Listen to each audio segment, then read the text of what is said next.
वक्फ board chairman Mohammad Masiullah Khan ने वक्फ board का एक इजलास तलब किया। इजलास में बोर्ड के अरकान ने शिरकत की। इस मौके पर वक्फ बोर्ड के लिए फुल टाइम सीईओ को मुकर्रर करने से मुतालिक एक करारदाद मंजूर की गई। बाद मीडिया से बात करते हुए वक्फ बोर्ड चेयरमैन मोहम्मद मसीउल्लाह खान ने बताया कि वक्फ बोर्ड के लिए फुल टाइम सीईओ की अदम दस्तियाबी की वजह से वक्फ बोर्ड का काम बुरी तरह मुतासर हो रहा है। उन्होंने बताया कि फुल टाइम सीईओ ना होने की वजह से वक्फ बोर्ड में बहुत सी फाइलें ज़ेरे इल्तिवा है। उन्होंने बताया कि इमामों और मुअज्जिनीन की तनख्वाह की कई फाइल्स सीईओ की मंजूरी ना होने पर ज़ेरे इल्तिवा है, जो गुज़िश्ता 9 माह से वाजिबुल अदा है। उन्होंने बताया कि फुल टाइम सीईओ मुकर्रर करने से मुतालिक एक करारदाद मंजूर के हुकूमत को रवाना की गई है। वक्फ बोर्ड चेयरमैन मोहम्मद मसीउल्लाह खान ने हुकूमत तेलंगाना से अपील की कि वो फौरी तौर पर वक्फ बोर्ड के मुस्तकिल सीईओ के तकर्रुर के इक़दाम करें।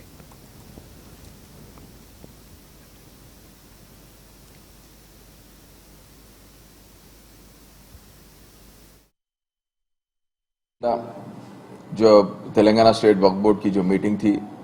आज पूरी कंप्लीट हो चुकी है, जिसमें आज ख़ास एजेंडे थे, जिसमें ख़ास करके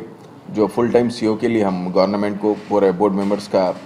फैसला था कि फुल टाइम सीईओ के लिए रिकमेंड करने के लिए, तो यहाँ से हम गवर्नमेंट को एक अपील कर दिए हैं, लिख के भेज दिए कि हमारे पास जो गुज़िश्ता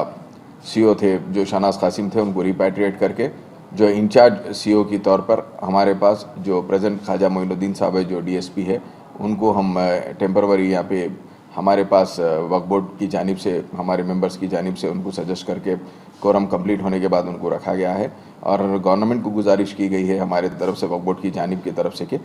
तकरीबन इमीडिएटली हमारे को फुल टाइम सीईओ हमारे को इमीडिएट देने के लिए हम गवर्नमेंट ऑफ तेलंगाना से हम रिक्वेस्ट करें। जो तेलंगाना स्टेट वक्फ बोर्ड की जो मीटिंग थी